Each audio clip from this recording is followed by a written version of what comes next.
Chalo, boys and girls and let's start with a new topic today. And the name of the topic is departmental accounts. लिख दो departmental accounts.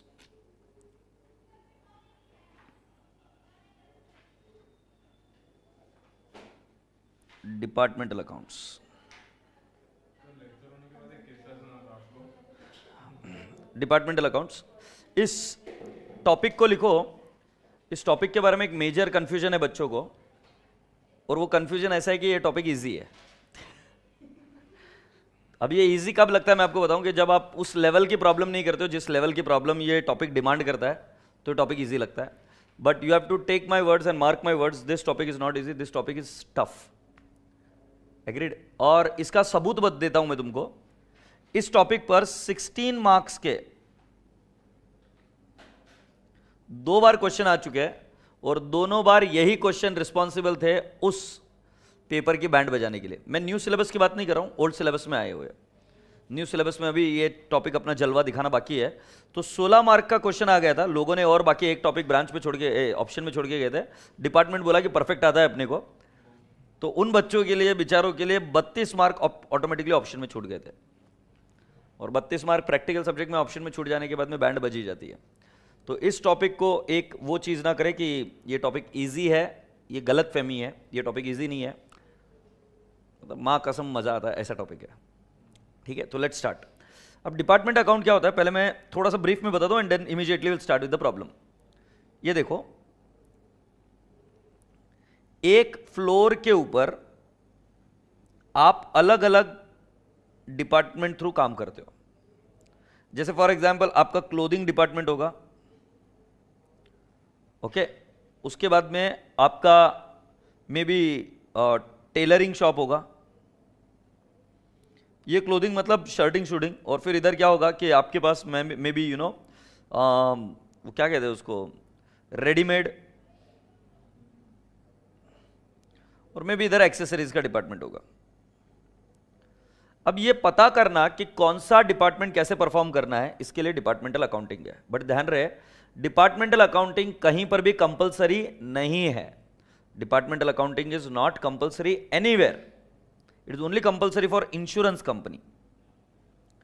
Insurance company में आपको general insurance में fire, marine और other insurance ऐसे breakup करके दिखाना पड़ता है. बट इसके अलावा कहीं पर भी डिपार्टमेंटल अकाउंटिंग कंपलसरी नहीं है. जैसे आपने ऑडिट में पढ़ा होगा या कंपनी लॉ में पढ़ा होगा कि ब्रांच का ऑडिट होना कंपलसरी है, ऐसा डिपार्टमेंट के बारे में नहीं पढ़ोगे. So department doesn't have a what I can say legal mandatory separate books to be maintained. Branch को मैंडेटरी होता है कि वहां से रिटर्न आना चाहिए, वहां का ऑडिट होना चाहिए, क्योंकि ये सेम फ्लोर पर है. और ब्रांच कैसे होता है, अलग अलग लोकेशन पर होती है, तो उस पर कंट्रोल एक्सरसाइज करना पड़ता है. सो यहां पर ये क्या है, ये मैनेजमेंट इंफॉर्मेशन सिस्टम के रूप में काम करेगा आपके लिए. मैनेजमेंट को डिटेल्स और डेटा मिलता है कि क्या ये डिपार्टमेंट को कंटिन्यू करना चाहिए, इसको बंद कर देना चाहिए, कौन से डिपार्टमेंट में मार्जिन ज्यादा है, कौन से डिपार्टमेंट को एक्सपांड करना है. क्योंकि ओवरऑल जो आपको पता चलता है वो क्या पता चलता है कि बिजनेस अच्छा जा रहा है कि नहीं जा रहा है, यही बात पता चलती है ना अपने को. बट वो पी एंड एल अकाउंट से सिर्फ प्रॉफिट पता चलता है बिजनेस का, बट बिजनेस में कौन सा डिपार्टमेंट अच्छा कर रहा है ये नहीं पता चलता है. तो ये पता करने के लिए पेज नंबर 7.1 पर आओ, मतलब पेज नंबर 1 पर आओ. इधर आपको डीमार्ट दिख रहा है, डिपार्टमेंटल स्टोर, यस और नो. अब इधर किड्स सेक्शन है, टॉयज, इलेक्ट्रॉनिक सेक्शन है, क्लोथ सेक्शन है, फ्रूट्स एंड वेजिटेबल्स है. इन सभी के अपने अपने मैनेजर्स होते हैं जो इसको मैनेज करते हैं. अब प्रत्येक मैनेजर को कितना ज्यादा रेम्यूनरेशन दे, कितना पैसा दे, ये भी किस पर डिसाइड करता है, on the basis of the results of the each department. Am I communicating? So that's what all it is about. अब बात क्या होती है कि तुम्हारे पास trading P and L account है बेटा. You have got what, trading and P and L account. Santosh, ओ संतोष, मुझे बता अपने ऑफिस में क्या क्या काम चलता है, इनको बता बच्चों को. अच्छा, ये बंदा क्या बोल रहा है, सुनो सर, हमारे यहां पर क्या डिपार्टमेंट है, एक पेनड्राइव का सेल होता है, एक लाइव बैच का भी,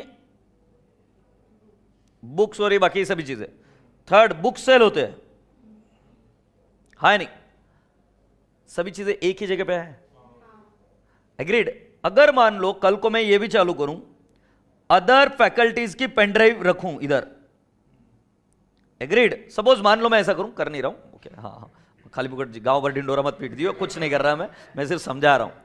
सो अदर पेनड्राइव का काम करूं तो बेटा जी मेरे जो स्टाफ है वो तो सेम रहेंगे, एक आध स्टाफ और ऐड कर दूंगा।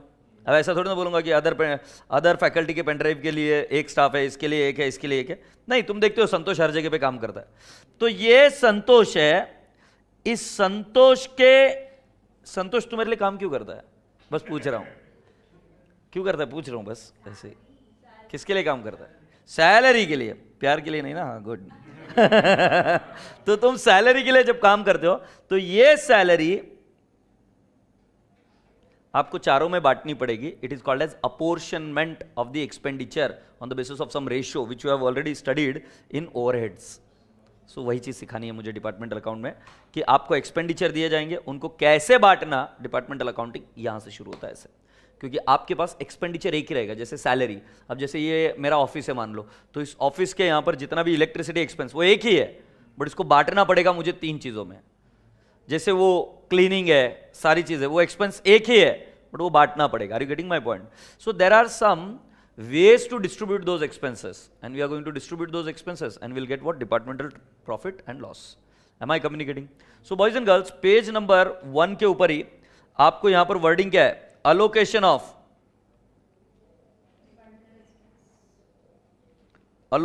of departmental expense है कि नहीं है?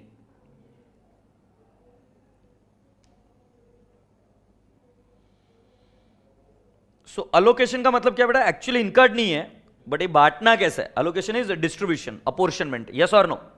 सब जरा देखो, travelling and salesman salary, selling expenses, after sale service, discount allowed, freight outwards, provision for discount on debtors and sales manager salary and other benefits. ये कौन से रेशियो में जाएगा? Sales ratio.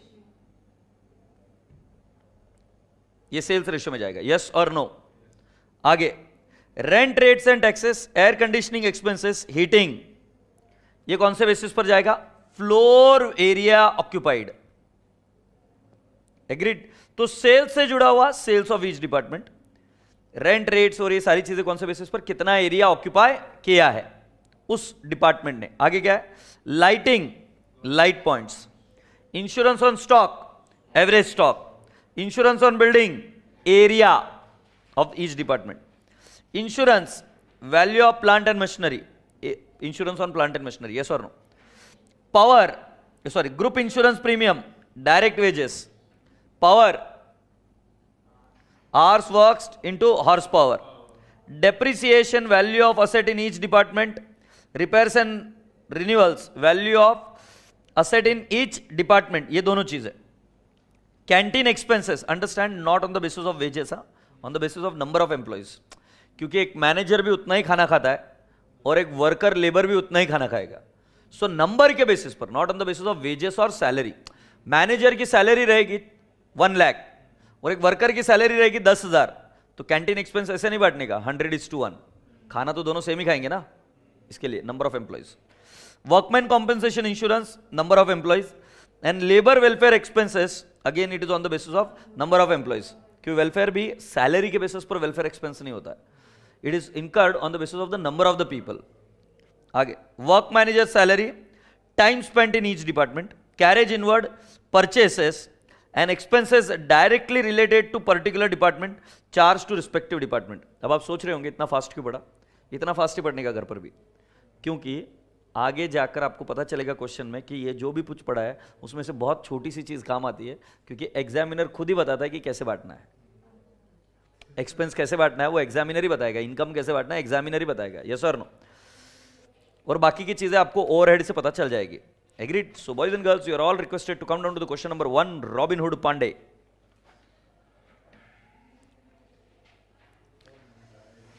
Robin Hood Pandey is a retail trader whose stores has 2 departments dealing in clothing and sports equipment respectively. The following trial balance was extracted from the books at 31st December 2007, the accounting year ended. तो बेटा जी आप जरा ध्यान से देखो, sales clothing department 1,20,000, sales clothing department 1,20,000, sports equipment इसका भी क्या है सेल्स 160, ये यहां पर प्रिंटिंग मिस्टेक है बेटा, ये सेल्स क्लोथिंग है और सेल्स स्पोर्ट्स इक्विपमेंट है। फिर ओपनिंग स्टॉक क्लोथिंग और स्पोर्ट्स इक्विपमेंट 16,000, ये भी क्या है बेटा जी, ओपनिंग स्टॉक है। सो बेटा अगर जरा ट्रेडिंग अकाउंट को विजुअलाइज करोगे, सो ट्रेडिंग के क्रेडिट में और ये ट्रेडिंग के क्रेडिट में, एक क्लोथिंग में जाएगा एक स्पोर्ट्स में। ओपनिंग स्टॉक डेबिट दोनों होंगे, हाँ या नहीं। Purchases clothing and sports highlight करो, ये दोनों एक साथ दिए, इसको बांटना है। परचेसेस दोनों का कंबाइंड दिया है, that we have to distribute. Establishment expenses clothing, ये जाएगा कहां पे, क्लोथिंग में। और यहां पर वापस बेटा एस्टेब्लिशमेंट एक्सपेंस ही है स्पोर्ट्स इक्विपमेंट, यस और नो। सो ये कहां जाएगा, स्पोर्ट्स वाले कॉलम में। Sales and admin expenses clothing, ये कहां जाएगा, क्लोथिंग में। और ये भी सेल्स एंड एडमिन ही है, आई am so sorry for the printing mistake. ये कहां जाएगा, स्पोर्ट्स इक्विपमेंट वाले डिपार्टमेंट में। कैपिटल, कैपिटल नहीं बांटने का, सिर्फ इनकम और एक्सपेंडिचर का बंटवारा होता है, बैलेंस शीट आइटम का बंटवारा नहीं होता है। तो capital balance sheet liability side, reserve balance sheet liability side, creditors balance sheet liability side, bank OD balance sheet liability side, debtors balance sheet asset side, building balance sheet asset less from asset, furniture balance sheet asset less from asset, vehicles balance sheet asset, provision for less from asset. फिर total दिया, GP is earned as follows, clothing 1/3 of sales and sports equipment 3/10 of sales. समझे, GP 1/3 बोला है और sports equipment कितना, 3/10। एक चीज समझ में आ रही क्या, देखो एवरीवन, तुम्हें ओपनिंग पता होगा, तुम्हें सेल्स पता होगा, तुम्हें क्लोजिंग भी पता है, देंगे क्लोजिंग देंगे, ये रहा क्लोजिंग भी दिया है। सेल्स के ऊपर जीपी रेट पता है, बैलेंसिंग फिगर परचेसेस आ जाएगा। और दो जो परचेसेस है उसकी टोटल और जो परचेसेस वो मैच होना चाहिए। अपने को डिपार्टमेंट वाइज नहीं पता ना गुड़िया, ये स्प्लिट करना है तो कैसे है, प्रत्येक डिपार्टमेंट का ओपनिंग पता है, क्लोजिंग पता है, सेल्स पता है और यहां पे जीपी रेट पता है, तो जीपी भी निकल जाएगा। So balancing figure will be what, purchases, but वो परचेसेस मैच होना चाहिए अपना टोटल परचेसेस के साथ। आगे amount prepaid, establishment expense clothing 300, तो इसका एंट्री क्या होगा बेटा जी, प्रीपेड टू एस्टैब्लिशमेंट एक्सपेंस, हाँ नहीं। सो अगर सुंदर टीचर को याद करोगे तो क्या बताते थे कि balance sheet asset side prepaid और एस्टैब्लिशमेंट एक्सपेंस में से लेस, बट कौन से कॉलम में, क्लोथिंग, कि क्लोथिंग से ताल्लुक आता है ना। अगला क्या है, अमाउंट आउटस्टैंडिंग, एंट्री क्या, एक्सपेंस टू आउटस्टैंडिंग एक्सपेंस, तो क्या करोगे, एक्सपेंस में ऐड और बैलेंस शीट लायबिलिटी साइड। सो क्लोथिंग में इतना ऐड करोगे और स्पोर्ट्स इक्विपमेंट में इतना ऐड करोगे, यस और नो। अब आगे, the sales staff receive commission in June of each year based on the GP earned in the department in the previous financial year, clothing 2% of GP and sports equipment 3% of GP। इस line का meaning क्या है,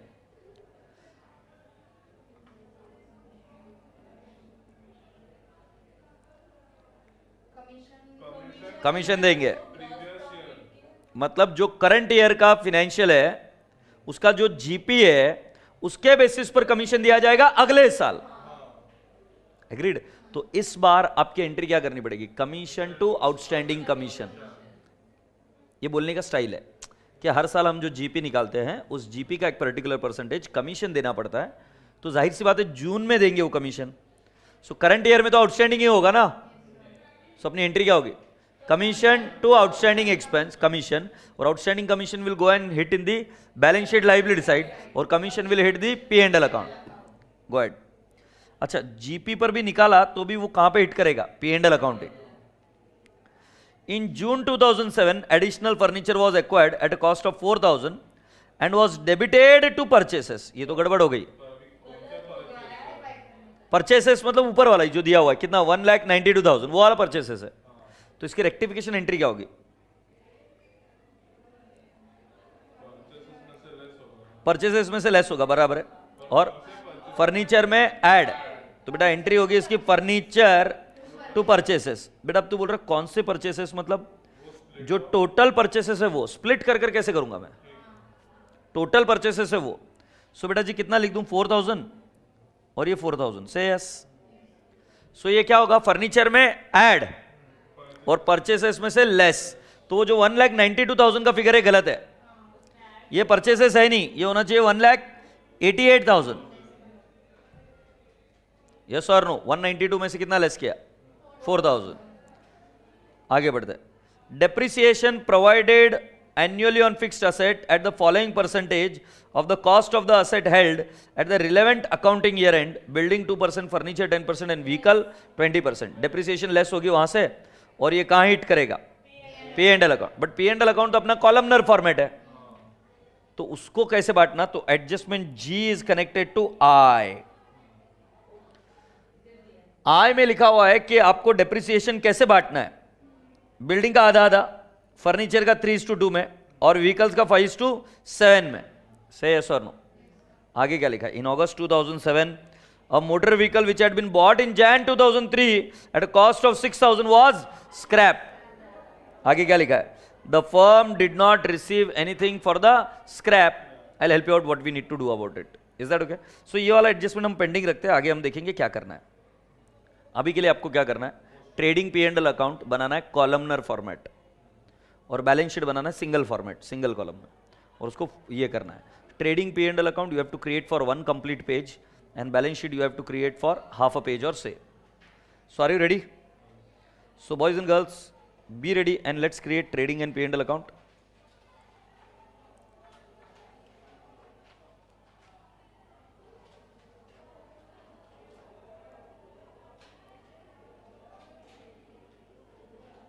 सो लिखिए trading and profit and loss account.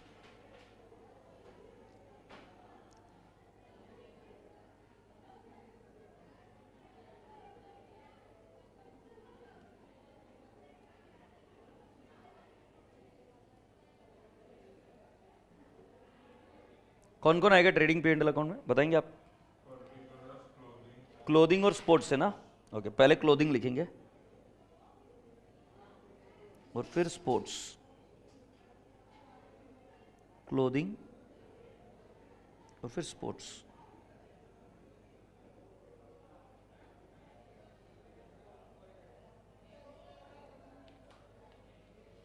और उसी तरीके से आपने एक और चीज बना देनी है, बैलेंस शीट।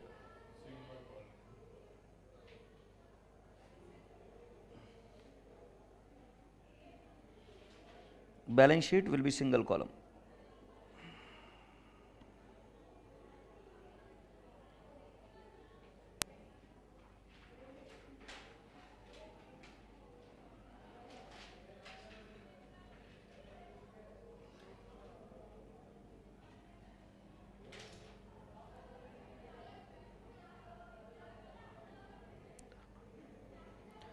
चलो बताओ अभी पहला आइटम क्या है, सेल्स। Are you ready? जल्दी से करो बेटा, मैं रुका हूं, जल्दी से, बी क्विक।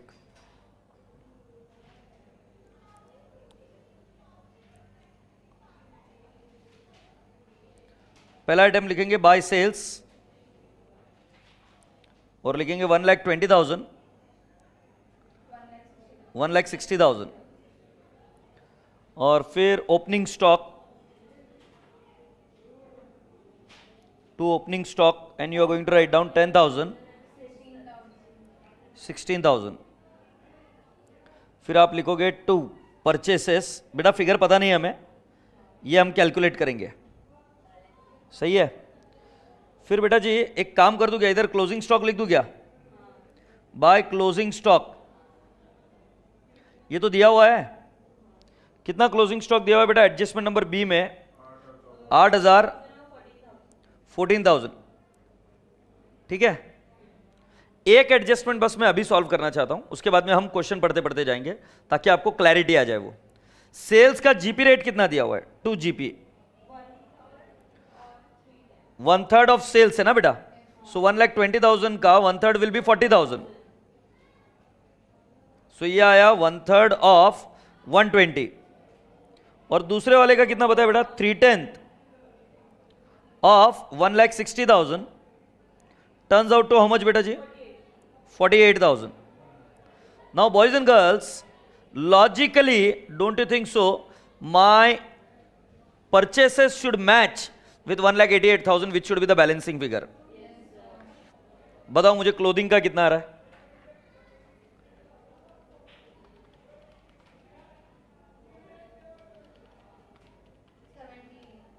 $78 आ रहा है क्या? और दूसरे वाले का बेटा?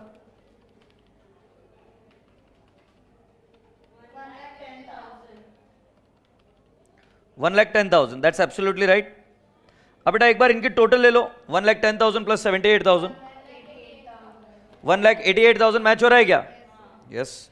सो बेटा जी, कैन आई नॉट से bye GP brought down 78,000 and 1,10,000? Say yes. Oh. Sorry madam. तो ये आ जाएगा 40,000 और 48,000. बेटा अभी मैं क्या करूंगा, इधर टू कमीशन पेएबल लिख दूं क्या? क्योंकि जो इस बार का जीपी है उसके ऊपर हमें क्या देना पड़ेगा? कमीशन. हाँ है ना? इधर कमीशन पेएबल लिखो या कमीशन लिख दो. सो कितना आएगा? 40,000 into 2%, 800, and 48,000 into 2%, 960. I hope you all have understood. So यहां पर कीवर्ड था ये 78 और 1,10,000 कैसे है? ये 188 के साथ मैच हो रहा है और वही परचेसेस 3% है. ऐसा कैसा हो गया? ओ ये गलत हो गया बेटा, ये 3% है. सो 48,000 का 3%. यार मतलब इसके वजह से ना आधे बच्चे इधर खर्च हो जाते हैं. 1440. अब बेटा इसका सेकेंड इफेक्ट कहां जाएगा? Balance sheet liability side. So come down to the balance sheet liability side. Outstanding manager's commission. So कितना बोलेंगे बेटा जी? 800 प्लस 1440, 2,240.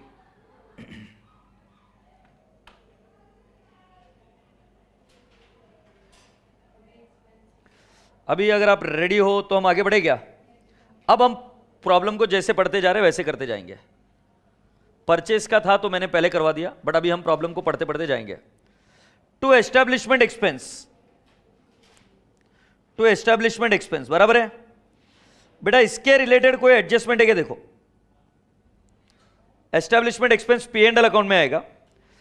पॉइंट नंबर सी में बेटा आपको एस्टैब्लिशमेंट एक्सपेंस की एडजस्टमेंट मिलेगी. पॉइंट नंबर सी, क्लोथिंग में प्रीपेड है क्या? और एस्टैब्लिशमेंट एक्सपेंस क्लोथिंग का दिया 15,000. सो चुप रहे झूठी नलायक गाय छाप. 15,000 में से कितना लेस करोगे? 300. 14,700 आएगा क्या? प्रीपेड है ना बेटा. और इसका कितना एस्टैब्लिशमेंट एक्सपेंस? 16,920. ये 14,700 कैसे है समझ में आया? 300 लेस करके आ रहा है. 300 कहां पे? प्रीपेड नीचे दिया हुआ है. संतोष एक पेन दे रहे, ये टिकमक करना पड़ेगा. अच्छा, अब इसका सेकंड इफेक्ट कहां जाएगा? Balance sheet asset side. कितना जाएगा? सिर्फ 300. अब वो इधर दिख नहीं रहा है क्योंकि बेटा अपने पास इनर कॉलम नहीं है, इसलिए. तो अगर आप चाहो तो इधर वर्किंग दे सकते हो. It is 15,000 minus 300.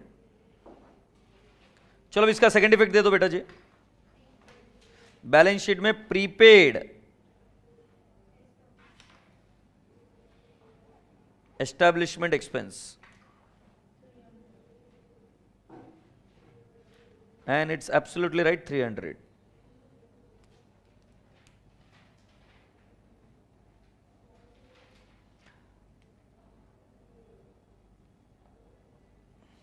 चलो बेटा, सेल्स के रिलेटेड कोई एडजस्टमेंट है क्या? जाके देखो, एडजस्टमेंट डी है ना, आउटस्टैंडिंग. तो क्या करेंगे? ऐड. सो बेटा इधर क्या लिखेंगे? To sales and admin. कितना बेटा है सेल्स एंड एडमिन? क्लोथिंग 7,400 है क्या? प्लस कितना? 200, 7,600 होगा. और दूसरा कितना है? 5,840 प्लस 700, 5840 प्लस 700 कितना आ रहा है बेटा?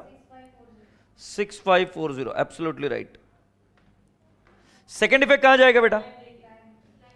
लाइबिलिटी साइड में डालू क्या? सो क्या लिखेंगे? आउटस्टैंडिंग है ना, outstanding sales and admin expenses. The figure would be in the bracket 200 plus 700 and it turns out to how much? 900. That's correct. Capital, balance sheet, liability side. So I write down capital 20,000 inner column में लिख रहा हूं, profit add करूंगा। Reserve 21,460, फिर creditors 5,800, bank OD, creditor पे कोई नहीं adjustment 2,300। I think I have done with bank OD. Now debtors कितना आएगा? 8,600, फिर बिल्डिंग एडजस्टमेंट है, बट बेटा लिख तो देते हैं। बिल्डिंग 20,000 इनर कॉलम में, क्या करना है आगे देखेंगे। डेप्रिसिएशन अभी नको करो बेटा। फर्नीचर इनर कॉलम में लिख दो बेटा, कितना है? 26,000। एग्रीड बेटा। फर्नीचर में एक एडजस्टमेंट भी की थी आपने, एक एडजस्टमेंट है, एडिशन हुआ है देखो फर्नीचर में, फर्नीचर एडिशन हुआ है देखो। सो कैन आई नॉट से add purchases, how much? 4,000। Inner column में आएगा 30,000। इसका क्या करना है देखेंगे, से यस। अच्छा, फर्नीचर के बाद व्हीकल्स 42,000। देखेंगे क्या करना है, इसके ऊपर भी एडजस्टमेंट है, इनर कॉलम में लिखकर छोड़ दिया। से यस। प्रोविजन अभी तक मैंने किसी का लिया नहीं है। अच्छा, एडजस्टमेंट नंबर ए हो गई क्या? टिक मार्क करो। एडजस्टमेंट बी बैलेंस शीट में नहीं लिखा, बैलेंस शीट में लिखो। एडजस्टमेंट नंबर बी स्टॉक कहां लिखा बेटा? बैलेंस शीट में नहीं लिखा, सिर्फ ट्रेडिंग में लिखा है। स्टॉक इन द ब्रैकेट बताऊं, 8 प्लस 14,000। ओ ओ ओ ओ ओ व्हीकल्स के नीचे जगह पाइजे। Stock 8,000 plus 14,000, you mean how much? 22,000। Amounts prepaid भी हो गया, डी भी हो गया ना बेटा? हाँ, ई भी हो गया, ओके। एफ एडिशनल है, वो हो गया, ठीक है। जी डेप्रिसिएशन निकालना है और एच मोटर व्हीकल का करना है, और फिक्स्ड एसेट का डेप्रिसिएशन निकालने के बाद में कैसे बांटना है ये बात है। अब जरा पढ़ो डेप्रिसिएशन कैसे बोला है। Depreciation is provided annually on fixed asset at the following percentage of the cost of the asset. Underline the word cost of the asset. So it is not WDV, it is SLM method. और कैसे बोल रहे हैं? Held at the relevant accounting year end. इसका मतलब क्या है? Year and में जितनी भी आपके पास असेट है उसके ऊपर आप कैलकुलेट कर सकते हो। मतलब जो फर्नीचर है ना, बीच में एक्वायर किया जून 2007, उस पर भी ईयर एंड में रहेगा, तो आप कितना डेप्रिसिएशन चार्ज करोगे? पूरे साल भर का। और दूसरा ऑप्शन क्या है? एक है पूरा साल भर का, क्योंकि क्या बोला है उन्होंने कि डेप्रिसिएशन चार्ज करो on the asset held at the relevant accounting year and. उसका और एक अप्रोच क्या कर सकते हो, आपके फर्नीचर पर कितने महीने का करोगे? जून के आगे, जून, जुलाई, अगस्त, सितंबर, अक्टूबर, नवंबर, दिसंबर, हाँ नहीं, कितने महीने हो रहे? 7। अब कोई बच्चा पकड़ेगा कि सर जून एंड में, तो 6 महीने। 1 जून बोलेंगे तो कितना? 7 महीने। तो बेटा जी मैं यहां पर जब करूंगा depreciation, so I will calculate depreciation on the basis of proportionate. ठीक है, तो फर्नीचर पर हम कितने महीने का? 7 महीने का, और बाकी के ओपनिंग बैलेंस पर कितना? पूरे 12 मंथ्स का। अब सुनो, घाई ना को करो, इधर मैं लेस करूंगा, लेस प्रोविजन फॉर डेप्री, घाई ना को करो, सिर्फ समझो। इन द ब्रैकेट बेटा फर्नीचर का ऑलरेडी एग्जिस्टिंग कितना है? 9,000 है क्या? है नहीं, प्लस क्या रेट है बेटा 10%. सो कैन आई नॉट से 10% ऑफ 26,000 प्लस 4,000 इंटू 10% इंटू 7/12. तुम्हें समझ में आई ये बात कैसे गिरा? 9,000 m plus 2,600 m plus 4,000 into 10% into 7/12 is equal to m plus memory recover. कितना आ रहा है? 11,833.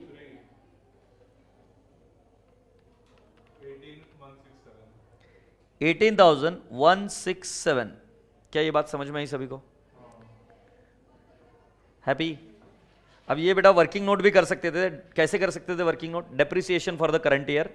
सो depreciation for the current year में हम क्या करते? 26,000 पर 10% और 4,000 पर हाउ मेनी मंथ्स? 7 मंथ्स. अच्छा, किसी व्यक्ति ने यहां पर पूरे के पूरे 30,000 पर 10% निकाल दिया होता तो गलत होता क्या? नहीं, क्योंकि उन्होंने बोला ईयर एंड के बेसिस पर, और हमें अजम्पशन लिखना पड़ता है. It is assume that depreciation is provided for the whole year on the asset purchased. ऐसा होता है ना कि असेट परचेज पर पूरे साल भर का डेप्रिसिएशन प्रोवाइड कर रहे हैं, और सेल करते हो कि नहीं करते. अच्छा, नेक्स्ट. अभी डेप्रिसिएशन कहां हिट मारेगा? P&L अकाउंट में, बट वो रेशियो में हम बाद में कर देंगे. ठीक है, अब नेक्स्ट पढ़ते. बिल्डिंग पर कितना डेप्रिसिएशन है बेटा? 2%. और बिल्डिंग में कोई एडजस्टमेंट है क्या? बिल्डिंग में कोई एडजस्टमेंट है क्या? नहीं. तो हम क्या करेंगे? Less provision for depreciation. हाँ कर रहा हूं ना बेटा, provision for depreciation in the bracket 800 plus 2% of 20,000. कितना आ रहा है बेटा? 1200 टोटल आ रहा है क्या? 18,800 ना.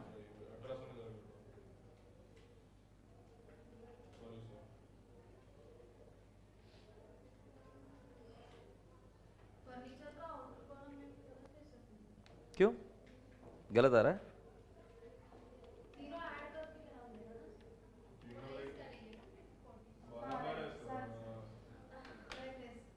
कोई बात नहीं मैडम, होता है. Good morning. ये बेटा अभी H को थोड़ा सा वर्कआउट करते हैं. H को वर्कआउट करते हैं. H में क्या हुआ है पढ़ते हैं. एडजस्टमेंट में क्या लिखा है? यहां तक आ गए बेटा आप? H में क्या लिखा है? In August 2007 a motor vehicle which was bought in Jan 2003 at a cost of 6,000 was scraped. The firm did not receive anything for the scrap. हमें स्क्रैप के बदले में कुछ नहीं मिला, और उन्होंने क्या कर दिया? अगस्त 2007 में एक असेट को स्क्रैप कर दिया. यस और नो? तो सुनो अब मेरी बात, मैं क्या बोल रहा हूं. व्हीकल्स कितने का है? 42,000 ओरिजिनल कॉस्ट है क्या? उसके दो हिस्से. एक स्क्रैप्ड. स्क्रैप्ड वाला कितना है? उसका ओरिजिनल कॉस्ट 6,000. और दूसरा वाला कौन सा है? दूसरा वाला रिटेन्ड. कुछ नया फर्नीचर बाय किया गया? ये नया व्हीकल बाय किया गया? नहीं. 36,000. एग्रीड? यस. अब मैं आपसे पूछता हूं कि बेटा जी क्या रेट ऑफ डेप्रिसिएशन है? 20% है क्या व्हीकल पर? अच्छा मुझे एक बात बताओ, जैन 2003 में बाय किया था उसको, सॉरी 2007 में बाय किया था, अगस्त नहीं सॉरी, जैन 2003 में बाय किया. I am so sorry to create so much of confusion, but क्या है, अगस्त में स्क्रैप किया रे, बट बाय कब किया? जैन 2003. सो अगर मैं ईयर एंड दिसंबर मानता हूं, सो 2003 में डेप्रिसिएशन हुआ, 4 में हुआ, 5 में हुआ और 6 में हो गया. 7 में होना बाकी है क्योंकि 7 में होता है ईयर एंड के वक्त, तो अभी तक डेप्रिसिएशन नहीं हुआ. सो कुल मिलाकर मैं ये बोल सकता हूं क्या कि पर ईयर 20% इस पर डेप्रिसिएशन चार्ज हुई थी, और स्ट्रेट लाइन मेथड है. सो अभी तक ये 80% डेप्रिशिएट हो चुका है. अभी तक ये 80% डेप्रिशिएट हो चुका है. मेरी बातें आपके माथे में पहुंच रही है क्या? तो बेटा जी क्या मैं बोल सकता हूं क्या कि जो रिटेन्ड है, स्क्रैप्ड है, माइनस 80% कितना आएगा? 6,000 इंटू 80% कितना आ रहा है? 4,800. This is provision. तो 6,000 माइनस 4,800 कितना? 1,200. ये स्क्रैप किया गया, और स्क्रैप के बदले में हमें कुछ मिला गया? नहीं. और ये scrap value is a loss. ये लॉस हिट करेगा दो डिपार्टमेंट को, क्लोथिंग और स्पोर्ट्स। से यस। सो बेटा क्लोथिंग को कितना हिट करेगा, जरा जाके देखो, व्हीकल का 5:7 है ना, तो इधर आएगा 500 और इधर आएगा 700। ये समझ में आ रहा है कैसे आ रहा है? 1200 इंटू 5/12 और ये आएगा 1200 into 7/12। Do you all appreciate? अब 36,000 पर डिप्रिसिएशन कितना आएगा एट द रेट ऑफ 20% बेटा, तो कितना आ जाएगा? 7,200। से यस और नो? तुम्हारे बुक्स में जो WDV दिखनी चाहिए व्हीकल की, वो कितनी दिखेगी? 36,000 माइनस 7,200, 28,800। बट बेटा मैं फिगर तो ऐसे नहीं दिखा सकता, मुझे ऐसा नहीं दिखा सकता मैं फिगर। नहीं सॉरी, इधर WDV इतनी नहीं दिखेगी, आई एम सो सॉरी। ये डेप्रिसिएशन आएगा सिर्फ, बट मैं ऐसा फिगर नहीं दिखा सकता। क्यों नहीं दिखा सकता? ये जरा देखो, ये हुआ 36,000 में से करंट ईयर का डेप्रिसिएशन कितना? 7,200। प्रेजेंटेशन कैसा आएगा जरा देखो, व्हीकल 42,000 लेस स्क्रैप, जो स्क्रैप हुई वो कितने का है? स्क्रैप हुआ 6,000। ओरिजिनल कॉस्ट में से ओरिजिनल कॉस्ट ही लेस होगी, WDV लेस नहीं, 36,000। अब लेस प्रोविजन, टोटल पहले वाला प्रोविजन कितना है? 20,400 माइनस 4,800। रिवर्स करेंगे ना, क्योंकि जो असेट स्क्रैप हो गई अब उसका प्रोविजन नहीं रहेगा। करता का है, बचपन में किया होगा, -4,800 माइनस करंट, और सॉरी माइनस नहीं, add 7,200। I hope you got my point. Tough है, समझा क्या? जो असेट बेच दी उसको हमने कॉस्ट में से भी निकाल दिया, तो उसका प्रोविजन बुक्स में रखकर क्या करेंगे? तो उसका प्रोविजन तो हमें पता है ना, 80% तक उसका प्रोविजन में था, तो प्रोविजन में से लेस हुआ 4,800 और प्लस क्या करेंगे? 7,200। ये करंट ईयर का डेप्रिसिएशन है, सो कितना आएगा? 20,400 4,800 प्लस 7,200 कितना आ रहा है? 22,800। बताइए,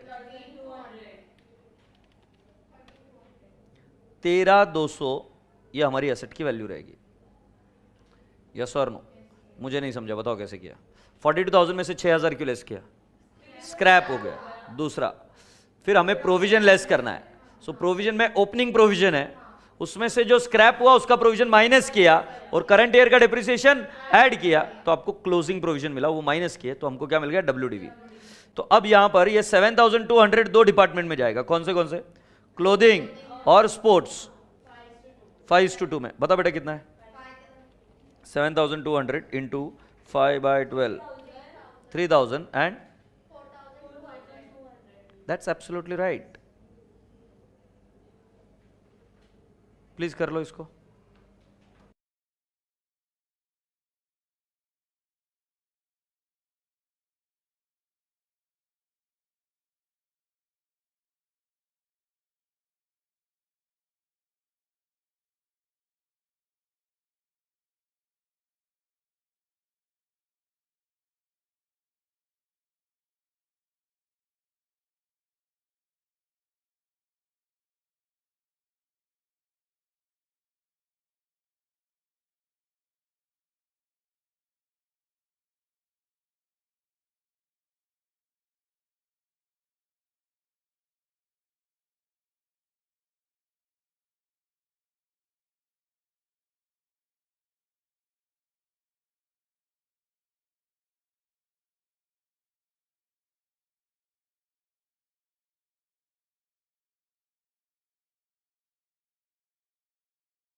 have you all done? Okay, अब बेटा क्या करना है पता है, ये पी एंड एल अकाउंट में डालना है, ये भी पी एंड एल अकाउंट में डालना है, और ये वाली वैल्यू बैलेंस शीट में जानी चाहिए। तो बैलेंस शीट में हम क्या करेंगे, दिखाएंगे कैसे 6000 लेस किया और प्रोविजन लेस किया, ये पूरा प्रेजेंटेशन बैलेंस शीट में दिखाएंगे, हाँ या ना? तो चलिए आ जाइए बेटा जी। बैलेंस शीट में व्हीकल में पहले क्या करना है, लेस स्क्रैप, कितना लिखूं बेटा, 6000 लेस। फिर क्या करेंगे गुड़िया, इसमें क्या करेंगे, 36,000 आ रहा है ना, लेस प्रोविजन 22,800, सही है। आउटर कॉलम में गुड़िया कितना आ रहा है, 13,200। अब सेकंड इफेक्ट देना है इनका डेप्रिसिएशन का और स्क्रैप वैल्यू का।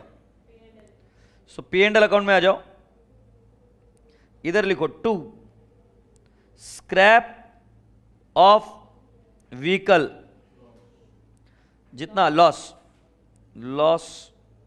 Of scrap of vehicle 500 and 700, 2 और एक क्या आएगा, डेप्रिसिएशन ऑन बिल्डिंग, फर्नीचर और व्हीकल। सोच समझ के बताना, बिल्डिंग पर डेप्रिसिएशन कितना है, बिल्डिंग पर डेप्रिसिएशन कितना था, सोच समझ के बताओ। 400 बता रहे हो तुम, श्योर उसको? पहले का कैसे माइनस करेगी गुड़िया, गुंडू? हाँ, कितना बुरा लगेगा वो टीचर को, रात में अभी सपने में आएगी और गंदे गंदे बातें कर जाएगी, देखना फिर। डेप्रिसिएशन कितना आएगा बेटा जी, 200 और 200, क्यों? Equal distribution. बेटा यहां पर पी एंड एल अकाउंट में करंट ईयर का डेप्रिसिएशन आएगा, एक्यूमुलेटेड नहीं आता इधर। अच्छा, फर्नीचर का करंट ईयर का बताओ सोच के, फर्नीचर का करंट ईयर का है ओ ये इसका जो टोटल आ रहा है ना वो, सो 11,833 माइनस 9,000 किया, सो 2833 है क्या? ओ बाबू 2833 कैसे आ रहा, समझ में आ रहा है क्या? 11,833 में से 9,000 ओपनिंग है, वो माइनस कर दे तो 2833 करंट ईयर का है। सो 2833 के लिए रेशियो क्या बोल रहे बाबू?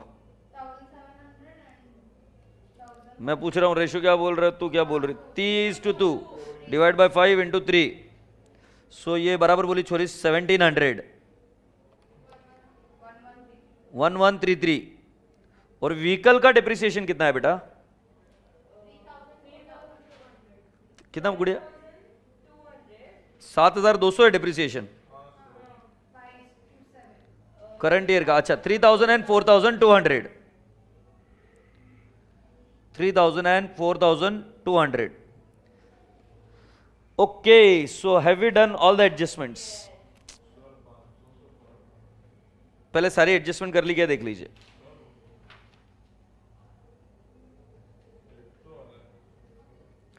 ओके, नाउ जीपी आ गया, जीपी के बाद में एनपी निकालो बेटा।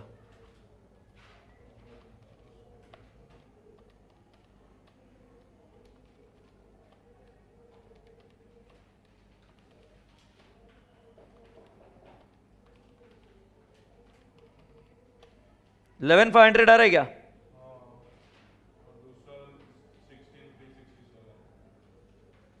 और दूसरे वाले का 48,000 minus 1,440 minus 16,920 minus 6,540 minus 700 minus 200 minus 1,133 minus 4,200,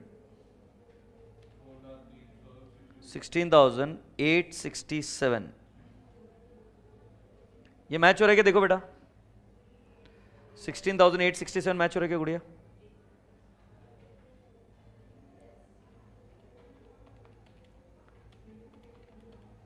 कैसे रे, बुड्ढा तुमसे आगे चला गया है।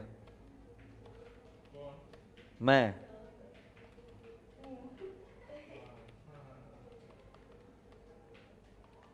कैसे झंडुआ? 16,867 आ रहा है क्या?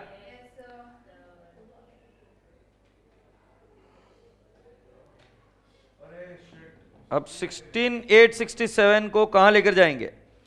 कैपिटल में add net profit in the bracket बेटा 16,867 प्लस बेटा उसका कितना आया था दूसरे वाले का?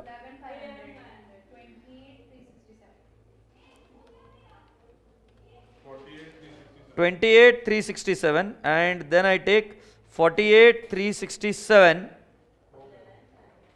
and then when you have to take the total, what's the total? 81,007.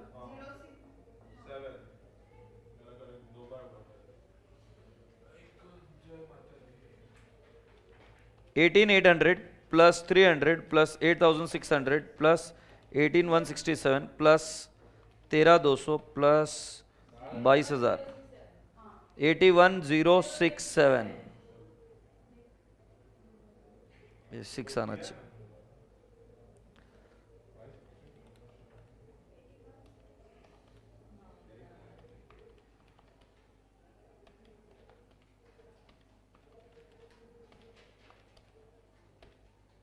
Yes so 81,067 पर टैली हो गया.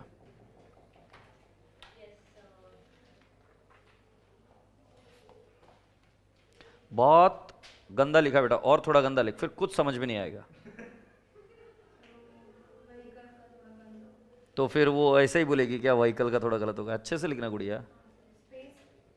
यस मेजर प्रॉब्लम तेरा स्पेस का है. Always remember whenever you are going to write in the paper, तुमने examination fees दी है ना, तो थोड़ा सा पेपर यूज कर लेने का, कोई दिक्कत नहीं है. और अगर अगला अटेम्प्ट लगा तो पेड़ ज्यादा कटते और समझे क्या. तो इसलिए एक ही अटेम्प्ट में खत्म करने का, so that you can save nature also.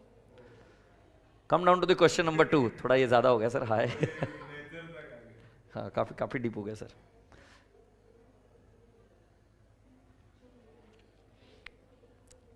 ऐसा जब भी क्वेश्चन एग्जाम में आएगा ना, तो कभी भी इसको स्लोली सॉल्व नहीं करना.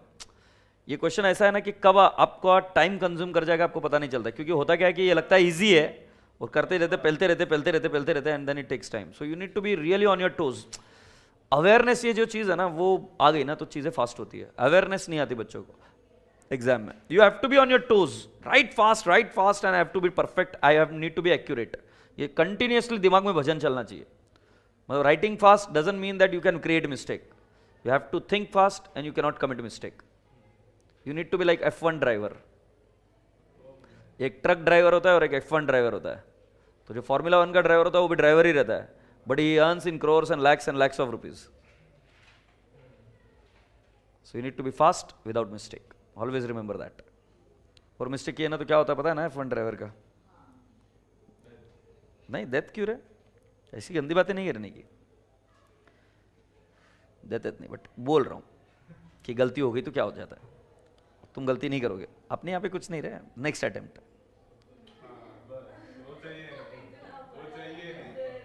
क्या. सीए का एक एंथम हमको सिखाते थे हमारे सीनियर लोग.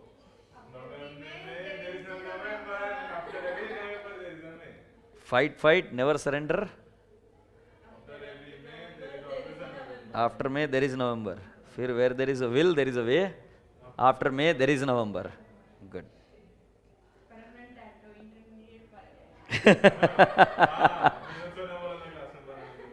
ठीक है. Brahma limited has 3 departments. पढ़ रहे हो क्वेश्चन नंबर 2? ब्रह्मा जी तक पहुंच गए हम. Brahma limited has 3 departments. 3 department. 3 होते हैं क्या, पता नहीं, sorry. And submits the following information for the year ending 31 March 2011. Purchases 5,000 unit, 10,000 unit and 15,000 unit department wise. Purchases दिया 8,40,000, ये फाइनल दिया बेटा, टोटल परचेस दिया. सेल्स दिए इतने सारे यूनिट के. सेलिंग प्राइस दिया 40, 45, 50. क्लोजिंग स्टॉक दिया 400, 600 और 700. और बोल रहे you are required to prepare departmental trading account of Brahma limited assuming that the rate of GP or the rate of sales is uniform in each case. Try करोगे पहले? Will you give a try? संतोष कोशिश कर. संतोष एकमात्र बच्चा है जो CA की class में बैठता है और बिल्कुल टेंशन फ्री बैठता है.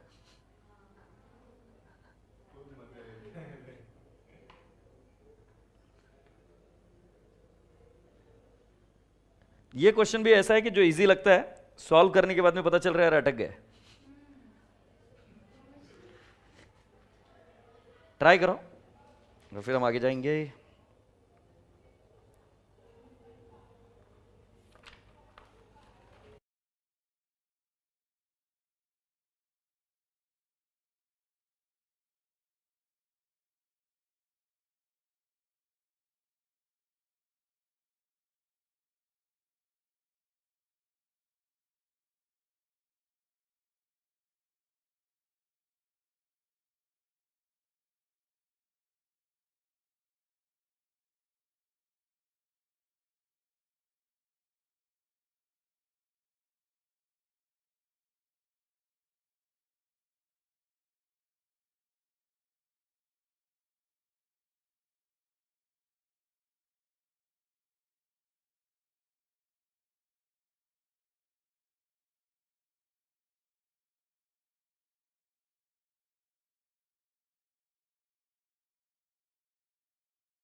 शैल आई सॉल्व? इसमें तुम कहां अटके मैं तुम्हें बताता हूं। देखो मैं पहले तुम कहां कैसे अटके मैं तुम्हें बताता हूं। ट्रेडिंग अकाउंट बनाया मान लो मैंने ABC, बेटा एग्जाम में आता है ऐसा क्वेश्चन ना, तो प्लीज ध्यान से देख लो। ABC now you know opening stock but you no quantity, you know total purchases but you don't know how to apportion it, you know buy sales। तो बेटा सेल्स कितना है जरा एक बार कैलकुलेटर पर लो, 5200 इंटू 40 ना, सो 2,08,000, और दूसरे वाला आएगा 9,800 इंटू 45, 4,41, और तीसरा वाला कितना आएगा बेटा जी,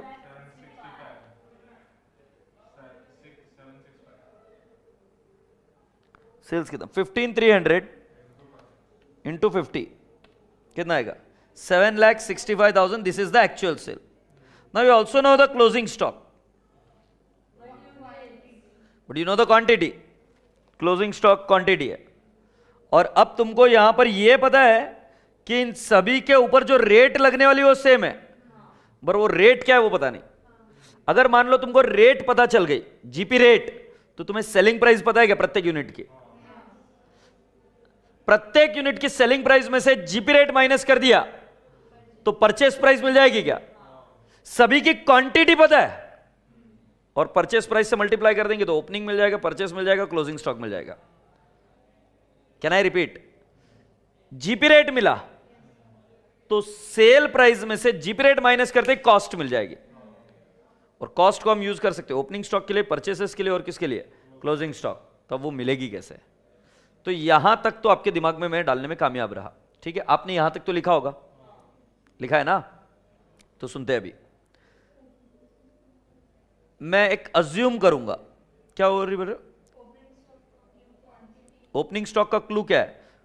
क्वांटिटी इंटू कॉस्ट, और कॉस्ट कैसे निकलेगी? Selling price minus GP rate, और हम ऐसा लिखेंगे that the prices have been uniform for the last 2 years। इससे फायदा क्या हो जाएगा? जो इस बार बाय किया वही प्राइस पिछले बार भी थी, वही प्राइस पिछले बार थी। तो ओपनिंग स्टॉक के लिए भी जो इस बार की आएगी ना कॉस्ट, वही ओपनिंग स्टॉक के लिए भी रहेगी। जैसे एक उदाहरण के तौर पर मैं आपको एक एग्जांपल दूं, एलईडी लाइट्स, इनकी प्राइस काफी अरसे से चेंज नहीं हुई है, तो अगर मैं प्राइसिंग निकाल पाया करंट ईयर की भी, तो मैं बोल सकता हूं पिछले साल भी कितनी थी मुझे पता है। Are you getting my point? ऐसे बहुत सारे यूनिट होते हैं ना जिनकी प्राइसेस चेंज हुई नहीं है। तो if I am able to calculate the price for the current year, I'll be able to tell you what is the price for the last year also। तो हम यहां पर ये assumption लिखेंगे कि prices have been uniform for last couple of years, ये लिखना पड़ेगा। अदरवाइज ओपनिंग स्टॉक की क्या कॉस्ट रहेगी मैं कैसे निकालूंगा? तो मेरे पास एक ही तरीका है, सेलिंग प्राइस माइनस मुझे क्या करना पड़ेगा? जीपी रेट, तो आई will get what? Cost. Okay बेटा, ओके। अब सुन गुड़िया, आपको ये अज्यूम करना पड़ेगा, मैं बोल रहा हूं कि ऐसा हुआ है नहीं, बात को समझो पांडे जी। अज्यूम करना पड़ेगा कि जितना बाय किया सिर्फ उतना ही सेल हुआ। Whatever you have purchased is only sold, you have to assume। Are you understanding my first assumption? उसके ये assumption समझते तो आगे के तुम खड़ा खटखट लगे। सो अब बेटा तुम्हारे पास हर एक बार कितने यूनिट परचेस किए ये पता है क्या तुम्हें? कितने यूनिट बाय किए? 5,000 इंटू सेलिंग प्राइस। ये हम क्या अज्यूम करें कि जितना बाय किया उतना सेल हुआ।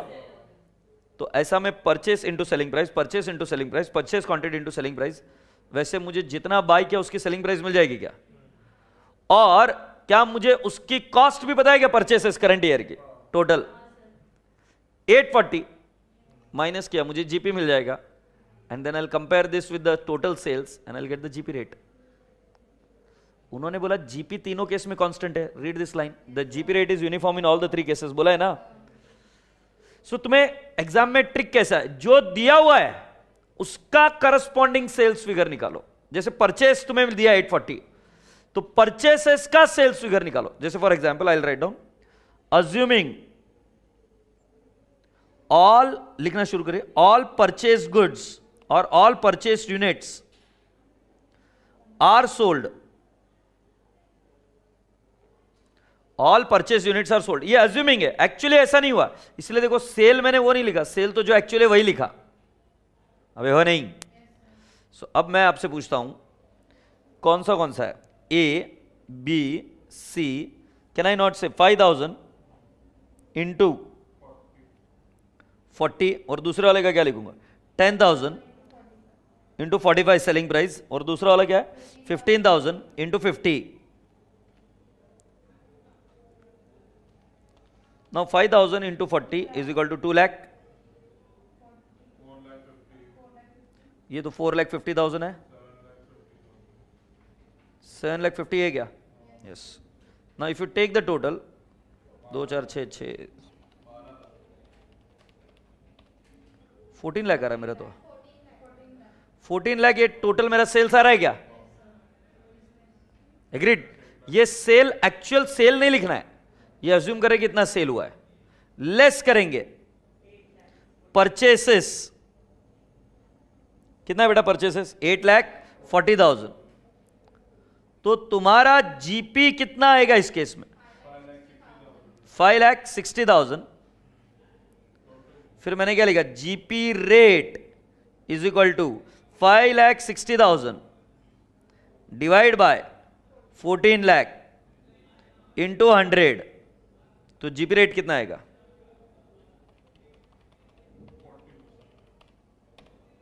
40% आ रहा है क्या बेटा? अब जीपी रेट आने से क्या क्या सिखाया मैंने आपको? प्रत्येक की सेलिंग प्राइस में से जीपी रेट माइनस करेंगे तो क्या मिल जाएगा? कॉस्ट। प्रत्येक की जीपी रेट में से, सॉरी सेलिंग प्राइस में से जीपी रेट माइनस करेंगे तो क्या मिल जाएगी? कॉस्ट। अगर आप रेडी हो तो बताओ।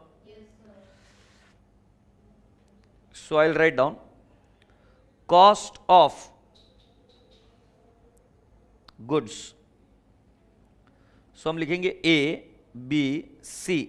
सेलिंग प्राइस तो मैं लिखूंगा एसपी माइनस जीपी रेट, है ना? अच्छा, कॉस्ट ऑफ गुड्स ये एक ही बार ऊपर लिख देता हूं formula, SP minus GP rate. सुगुड़िया बता मुझे एसपी कितना है पहले का? 40 है क्या? 40 माइनस 40%, 24 आ रहा है। और दूसरे वाले का कितना? 45 minus 40%, it is 27, and the last one is 50 minus 40%, 30. This is the cost of the goods. Happy? Dear students, you tell me, अब हमको और एक क्या assumption लिखना पड़ेगा? It is assumed that the cost price of the goods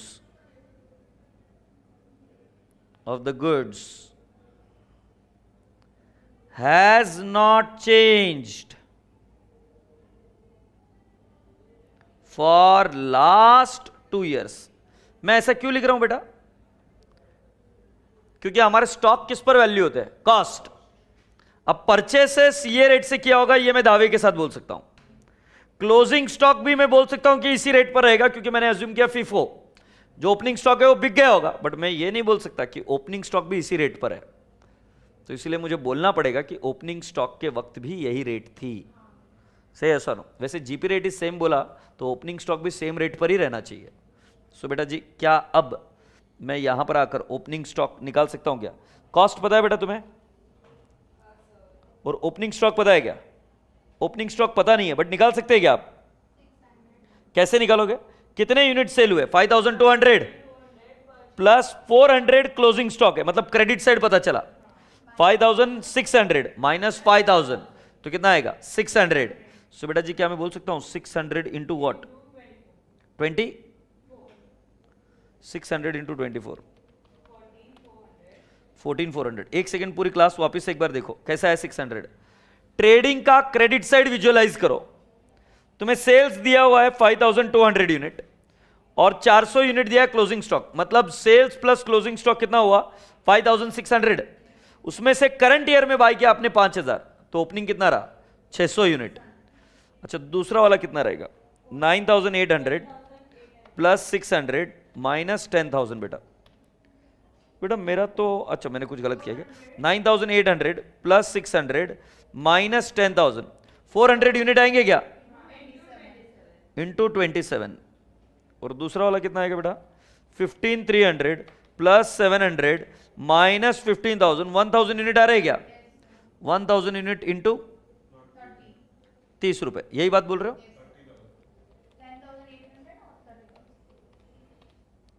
10,800 and 30,000। Okay, purchases कितनी unit है बेटा? 5,200 इंटू 24,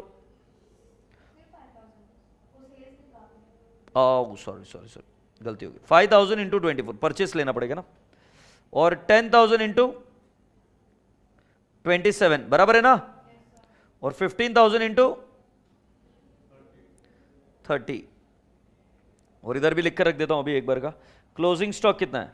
400 इंटू 24, और ये आएगा 600 इंटू 27, और ये लिख रहा हूं 700 इंटू 30। अरे नालायक को गुस्सा मत हो ना, कुछ नहीं, फिगर्स यहीं से देखकर उठा के लिख रहा हूं। 5,000 इंटू 24 इट इज 1,20,000, और ये आएगा 2,70,000 बेटा,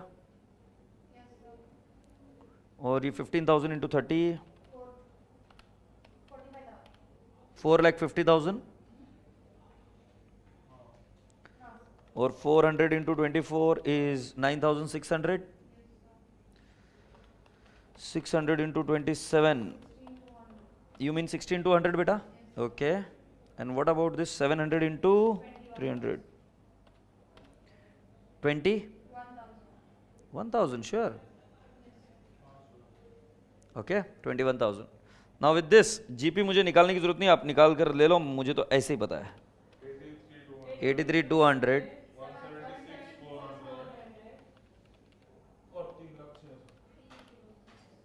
कितना बता रहे तुम?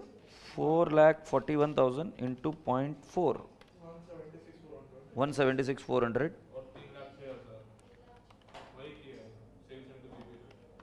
और एक बार चेक कर लो मैच हो रहा है कि नहीं। ये कितना? 3 lakh, and does that tally? So इसी के साथ ये टैली हो जाता है, यस और no? Yes. So boys and girls and boys, let's wind up this session today here only, and we are done with question number 2. आप सभी लोगों को रिक्वेस्ट है कि आप सारे क्वेश्चंस एक बार देख के आना जो अभी तक हमने किए है। Is that okay? चलो प्यार से बाय बोलो। Bye and God bless you all, take care, खुदा हाफिज।